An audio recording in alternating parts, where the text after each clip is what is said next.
Всем добрый вечер. Шестой выпуск подкаста Dog Talk. И сегодня у нас в гостях Жуманов Азамат Ануар-Оло, председатель студенческого научного общества НАО МУА. Здравствуйте. Здравствуйте. Как у вас дела? Замечательно. Классно. Вот мы ждали этот подкаст, потому что мы с Азаматом до этого очень долгое время планировали этот подкаст. Думаем, будет максимально интересно. Можем начинать? С удовольствием. Все хорошо, отлично. Расскажите, пожалуйста, немного про себя и про свою работу, в принципе.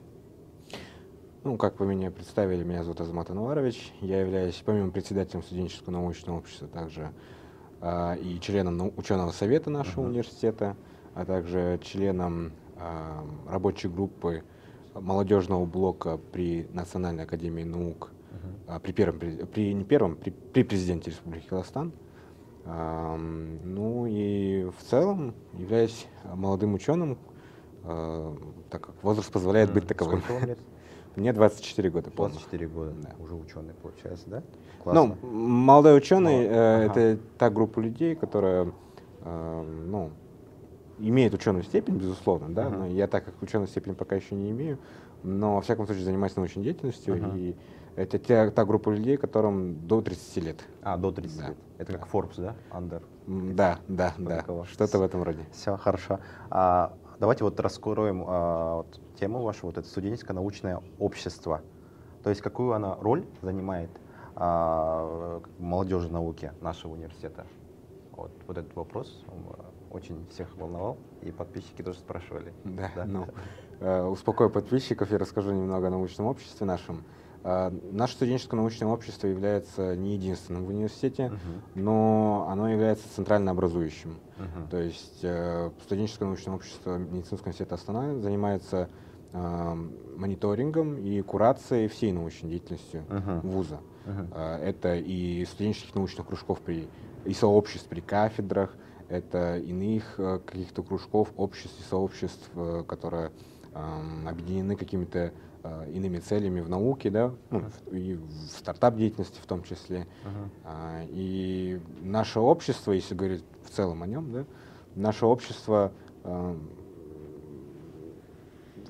выполняет функцию восполнения научно-интеллектуального потенциала нашего университета и позволяет создавать условия для выращивания новых специалистов, у которых будет иметься определенный перечень исследовательских компетенций, как базового уровня, так и продвинутого уровня. И в последующем мы надеемся, во всяком случае, деятельность нашего общества нацелена на то, чтобы наши члены, коих очень много, в числе членов студенческого научного общества числится порядка 1300 и более обучающихся. Мы надеемся, что эти обучающиеся, получив необходимые компетенции, смогут писать научные работы достойного уровня индексируемых журналов Web of Science и Scopus. Тем самым наши члены будут продвигать университет в той политике, вдоль той стратегии, которая ВУЗ принял с приходом Камалжана Талгатовича. А как вступить туда? Обычно как? Отбор какой-то проходит? Вообще изначально, да, конечно, существовали процедуры строгого отбора. Тем не менее, мы с относительно недавних пор значительно либерализировали процедуру отбора. Необходимо заполнить Google форму, которая имеется на сайте студенческого научного общества. Это не отдельный сайт, это именно раздел сайта университета. И заполнив эту Google форму, буквально там пару десятков полей, мои заместители или я лично рассматриваем кандидатуры. Практически всех мы принимаем. Сейчас у нас политика открытых дверей. Ясно. То есть любой желающий? Любой желающий, кто хочет заниматься наукой, да. Вступить? Конечно, да, может вступить. И информация, которую претендент заполняет в этой Google форме, она необходима нам для того, чтобы определить, какой фронт работы таргетированно под этого желающего заниматься наукой и обучающегося нам необходимо провести. что ему нужно, что он уже сейчас может сделать, да, и насколько он мотивирован заниматься. Это, так сказать, просто эта информация нужна для детализации профиля нашего молодого ученого. А как вы стали председателем данного сообщества? Есть определенная процедура. Вообще деятельность студенческого научного общества регламентирована положением о студенческом научном обществе. Последняя версия была принята в 2019 году, и председатель — это избираемая должность. К слову, планируется запустить новый цикл переизбрания председателя в ближайшее время, и в целом каждый желающий в университете может быть избран председателем. Вы, получается, уже сколько? Это мой второй год. То есть Второй год. Заканчивается срок председателя, он избирается в текущем варианте на 2 года. В текущем варианте положения. И что именно вы делаете, ваши функции, какие прямые обязанности? Меня как председателя? Как председатель. Да. В первую очередь это руководство непосредственно самой организации, координация всей ее деятельности, определение вектора развития студенческого научного общества. Я также являюсь официальным представителем всего общества, то есть могу говорить от лица общества на международных, на региональных, республиканских, внутривузовских конференциях, встречах, собраниях. И по существу у председателя, есть все полномочия для полной реструктуризации, реорганизации, весьма широкий перечень полномочий, но и такой же широкий перечень ответственности. То есть в основном вся ответственность за деятельность студенческого научного общества лежит на плечах председателя. А вот вы сказали то, что участвовали на международных конференциях, да, и так далее. Что уже успели, какие достижения были? Вот пока сейчас вы правите. Да, очень нескромный вопрос на самом деле, да. Можете отметить пару. Да, но тем не менее я не буду говорить обо всем, расскажу только об основном. И не сколько о персональных достижениях, сколько о достижениях, которые были направлены на общее благо развития общества. В первую очередь, когда я стал председателем студенческого научного общества, я ранее был уже членом ученого совета и неоднократно там предлагал некоторые идеи, которые легли в основу концепции развития студенческого научного общества. И первое, что мы сделали, мы провели структурную реорганизацию общества.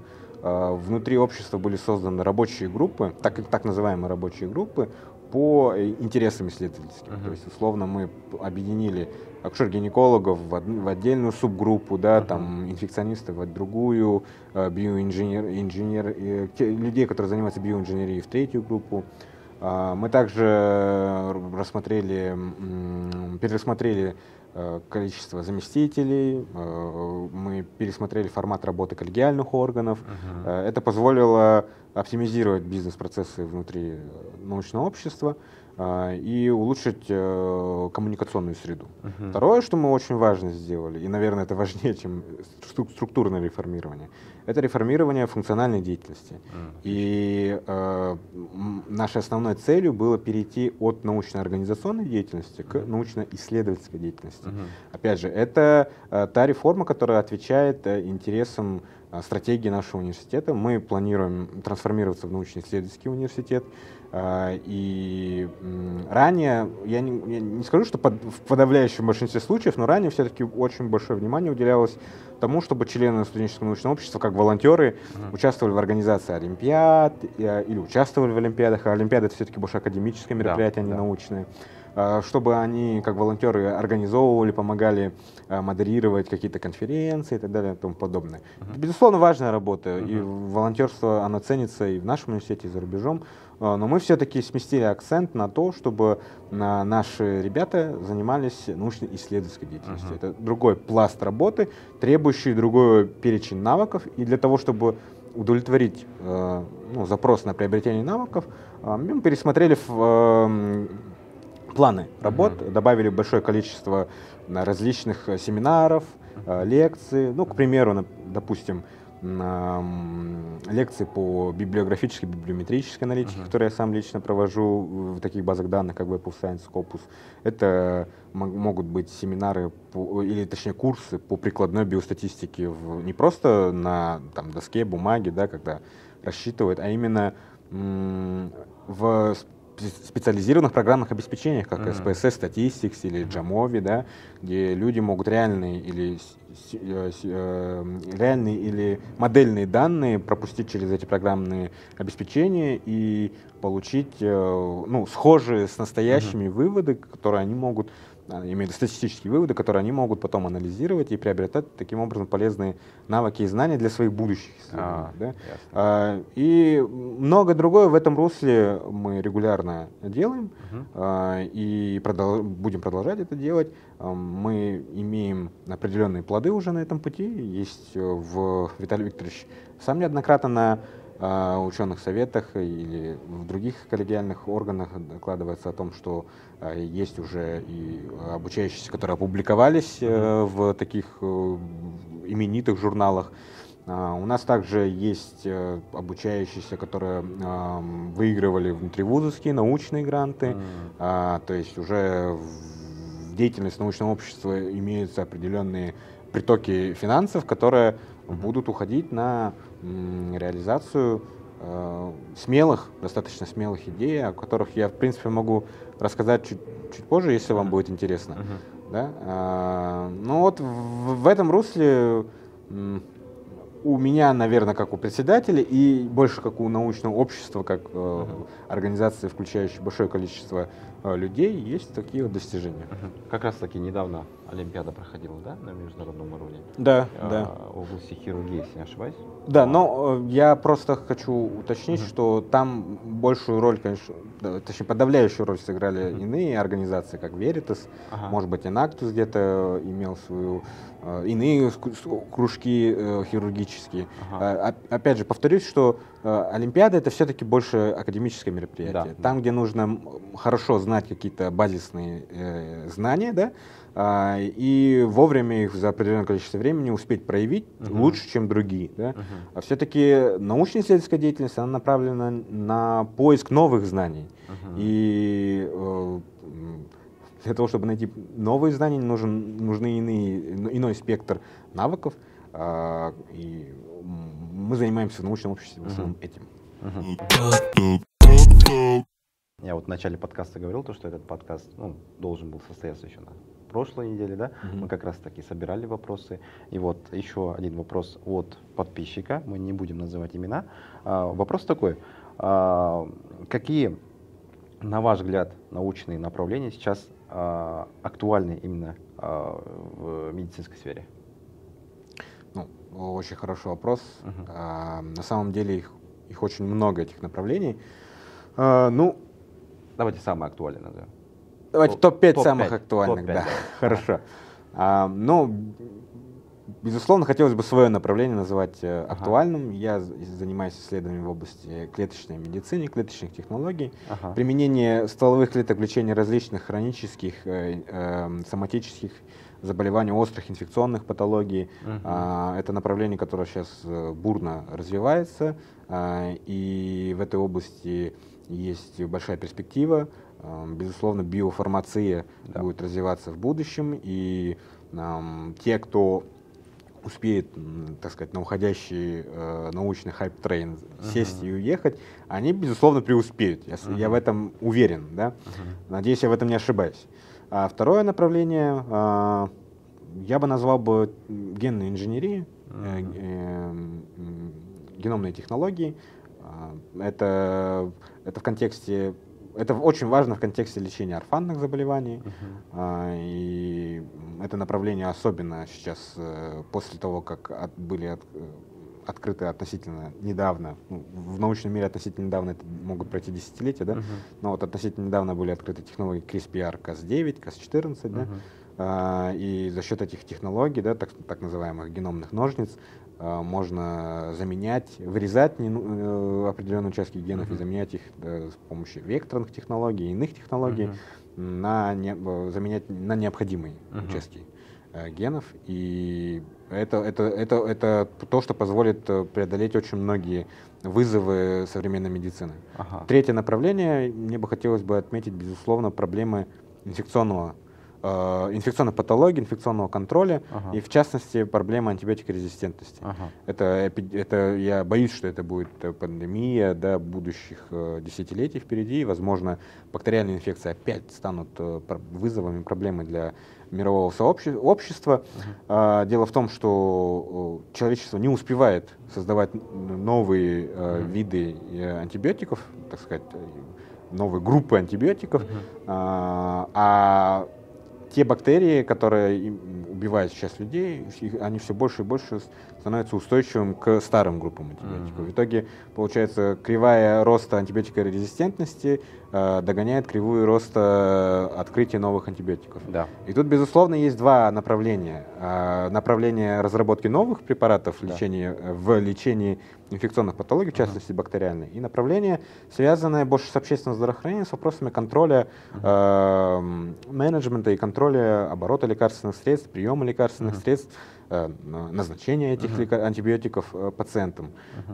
Потом, опять же, если не отходить далеко от общественного здравоохранения, актуальным является направление, связанное с не только с инфекционным контролем, но и с вопросами нейрокогнитивных наук. Это проблема вакцинодиссидентства, проблема вакцинопрофилактики вообще как таковой. К сожалению, к большому сожалению, вакцины стали жертвами своего собственного успеха. Они очень хорошо защищают людей от инфекционных патологий, и люди стали забывать, что это весьма эффективный способ контроля распространения инфекций. И мы столкнулись уже в 2024 году, в 2023 году с большой вспышкой в Республике Казахстан, с вспышкой кори. У нас есть есть случаи, коклюши, есть случаи иных заболеваний, не дай бог, дифтерия, столбняк, поднимут свои головы полиомиелит. Это давно забытые инфекции, но, к сожалению, из-за того, что люди перестали вакцинироваться, популяционно вакцинироваться. Я имею в виду, вакцины, они эффективны тогда, когда хотя бы 70% популяции по-настоящему вакцинированы. У нас, к сожалению, такого, я подозреваю, что таких показателей уже нет. И это не только проблема Казахстана, это проблема всего мирового сообщества. Особенно она усугубилась после пандемии COVID-19, когда большое количество блогеров, так называемых health-инфлюенсеров, пропагандировали зловредное на самом деле мнение и знания о том, что вакцины якобы связаны с чипированием и так далее и тому подобное. В общем, абсолютно бред распространяли, но, к сожалению, такие люди, как правило, убедительнее. Народ верит. Да, потому что эти люди, как правило, убедительнее. И эти люди чаще выходят в эфиры, так скажем. Врачи и ученые заняты за работой. Чистая реклама. Там получается чистая реклама. Да. И пятое направление, на мой взгляд, очень важным направлением являются вопросы регенеративной медицины и медицины трансплантация и реабилитация. То есть сейчас население во всем мире прогрессивно стареет, все чаще встречаются случаи инсультов, инфарктов, инвалидизирующих патологий, и в этом контексте эти направления очень важны. И я забыл упомянуть, что гериатрия, это то, что сейчас и не только в Европе, давно это в Европе уже актуально, но и в Казахстане, так как общая продолжительность жизни значительно увеличивается. В Казахстане гериатрия, наука о старости, она тоже является направлением, которое будет набирать все больше и больше популярности и будет генерироваться у государства и общества спрос на этих специалистов. И если человек сейчас, если молодой ученый сейчас решит заняться этим, то он в ближайшие 5-10 лет сможет став хорошим специалистом, удовлетворить этот спрос То есть и потребность. потенциал хороший сейчас. Да, потенциал у этих направлений хороший. Их, конечно, еще гораздо больше, чем я упомянул, но у нас есть ограничения во времени, поэтому это топ-5 будет. Отлично, отлично. Вот, как раз таки о студентах, вот, о молодых.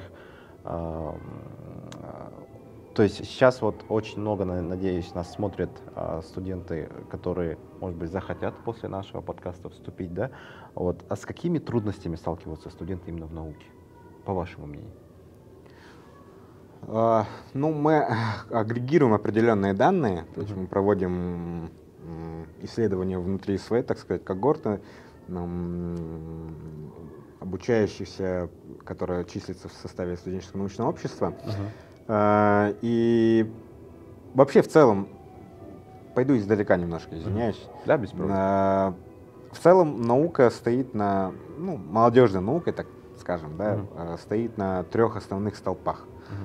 Первый столб — это знание английского языка, потому что английский язык — это доминирующий язык в науке. Неважно, вы являетесь учеными из Китая, или из Японии, или из Франции, Германии, и любых других стран. Если вы хотите публиковаться в международных индексируемых журналах авторитетных, вы должны знать английский язык, потому что вы будете писать эти статьи там. Если вы хотите знать наиболее актуальные, свежие, я имею в виду факты и результаты, так сказать, больших исследований, вы должны читать статьи на английском языке. Первоисточники. Да, это потому что первоисточник. Если вы хотите общаться и коммуницировать с учеными мира, вы должны это делать на английском. Это, может быть, для кого-то будет разочарование, может быть, для кого-то радостью, да, но английский язык, как-никак, это доминирующий язык науки. Не зря в школе говорят. Да, не зря в школе говорят. С этим нужно смириться, его нужно учить. Да.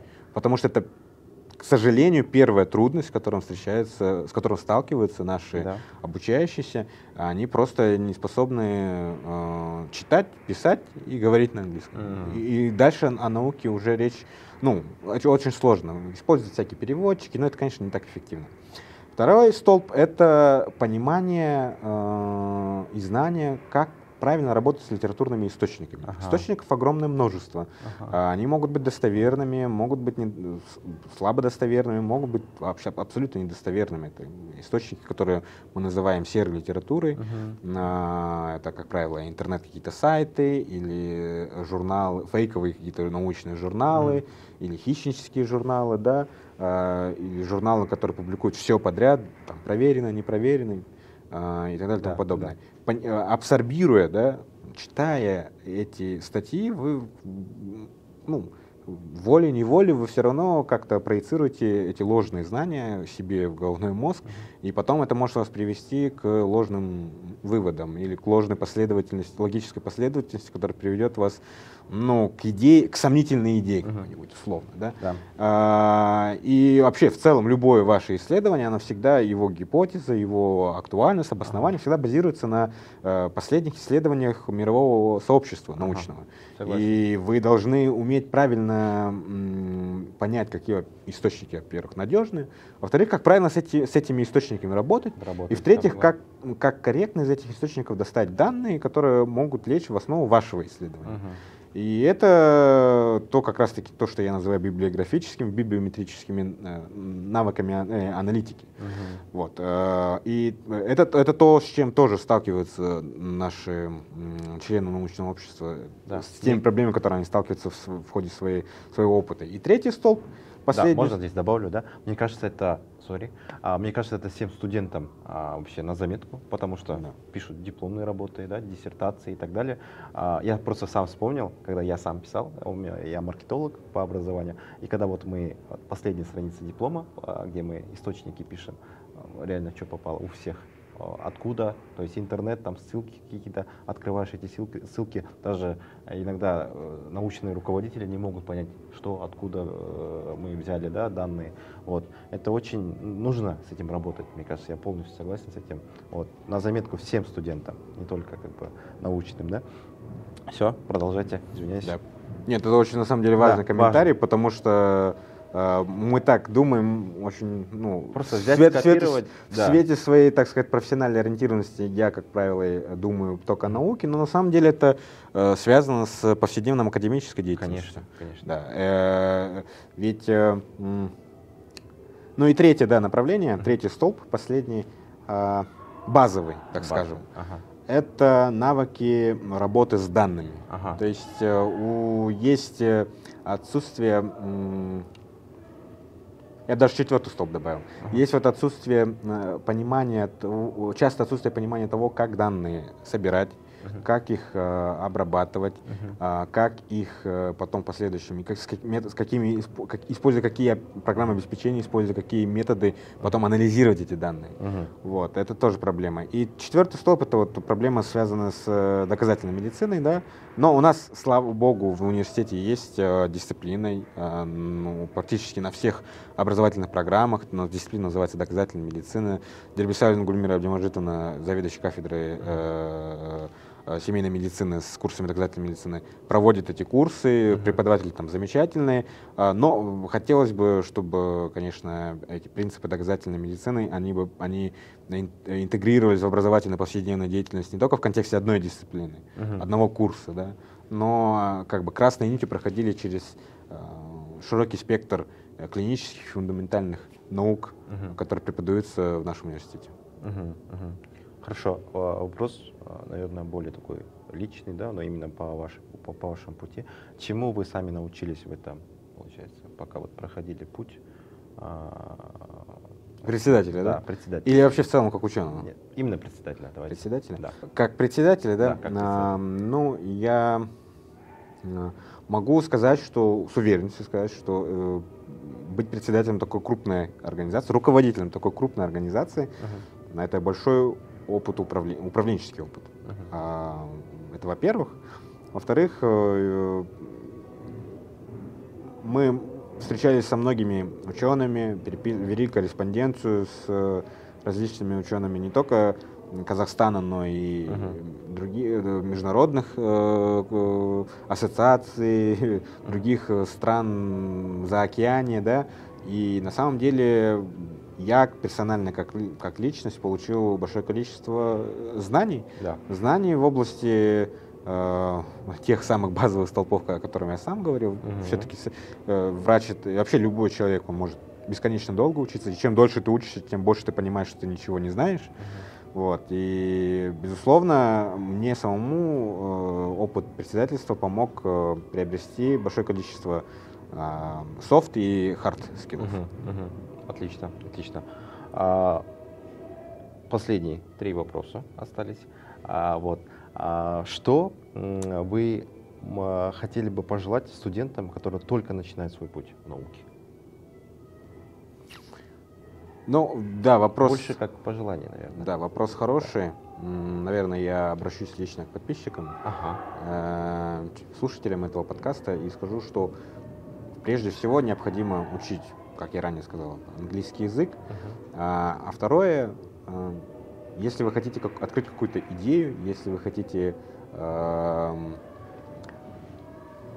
создавать новые знания, как я ранее об этом сказал, то, безусловно, начинать надо с того, что начинать нужно с чтения базовых наук и знаний, то есть нужно читать книги, нужно базовые понимания иметь о теме исследования.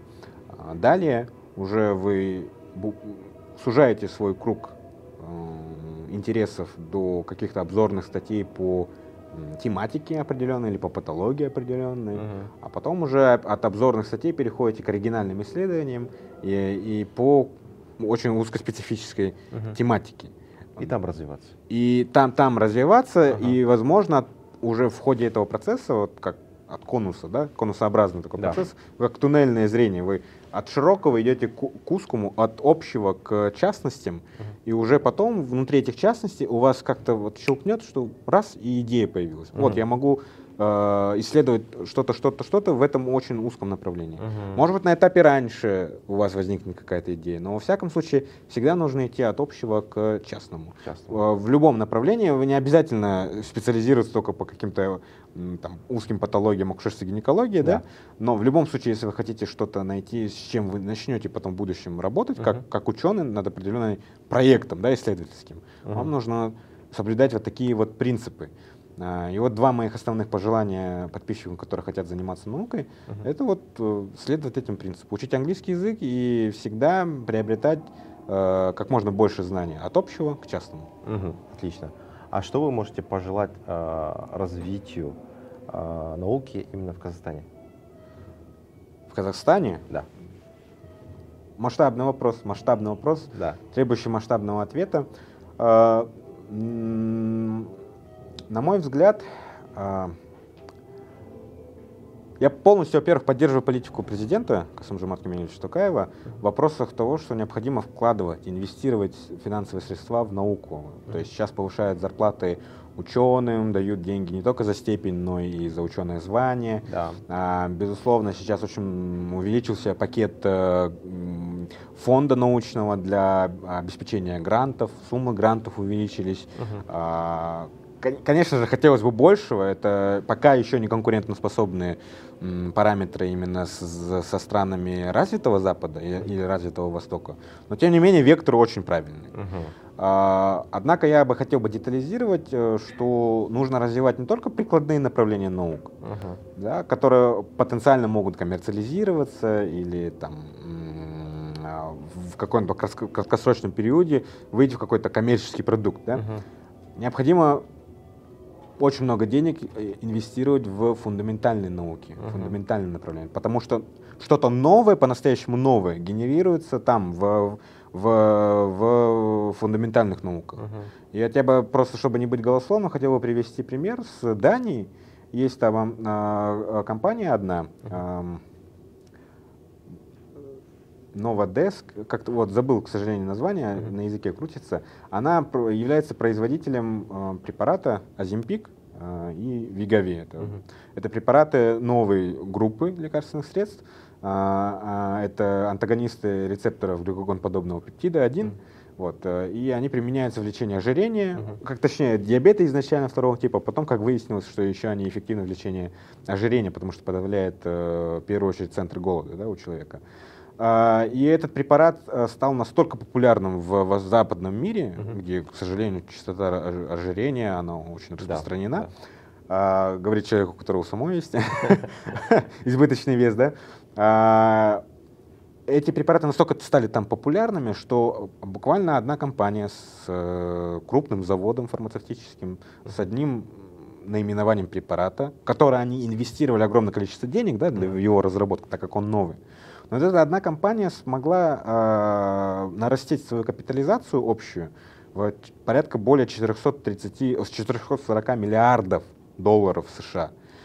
При этом ВВП Дании, я не знаю, номинально там или какое-то еще, но ВВП Дании в целом составляет порядка там 430 миллиардов долларов. Ну, практически компания по своей капитализации, это не чистая прибыль, но по капитализации эквивалент экономики Дании. Она привносит огромное количество финансов налогами, да, финансов в развитие страны, и государству даже пришлось предпринимать какие-то определенные антимонопольные решения для того, чтобы сдерживать этот избыточный рост компаний.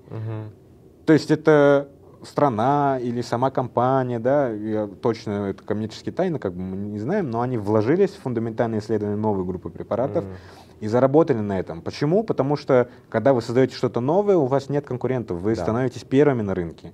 И, к сожалению, в условиях агрессивной экономической политики, которая царствует в мире глобализации, господства глобализации, зайти на рынок уже имеющихся готовых продуктов, пусть даже с какими-то, может быть, минорными, может быть, мажорными изменениями, достаточно сложно. И для экономики Казахстана, возможно, станет каким-то важным импульсом, если мы сможем открыть что-то новое и коммерциализировать это что-то новое, став, пусть, может быть, на время, но монополистом в мире этих технологий. И за это время, если таких компаний будет много, если таких открытий будет несколько, да, прорывных, экономика Казахстана сможет значительно более эффективнее расти, потому что у этих товаров, как правило, есть очень большая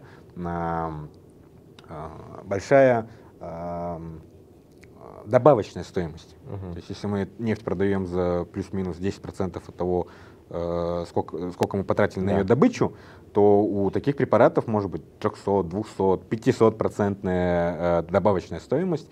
И это то, что дает, просто Хорошо повлияет на экономику. Да. Для этого нужно вкладываться в фундаментальные науки, раз. Я желаю, науки Казахстана вкладываться в фундаментальные науки именно деньгами, и в специалистов, которые пусть не только, не только в фундаментальных направлениях развиваются, а вот специалистов, которые междисциплинарные подходы применяют, которые находятся на стыке клиники и биотехнологий, например.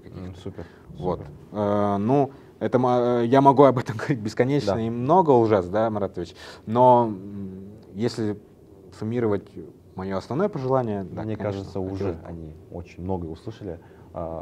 Они это кто?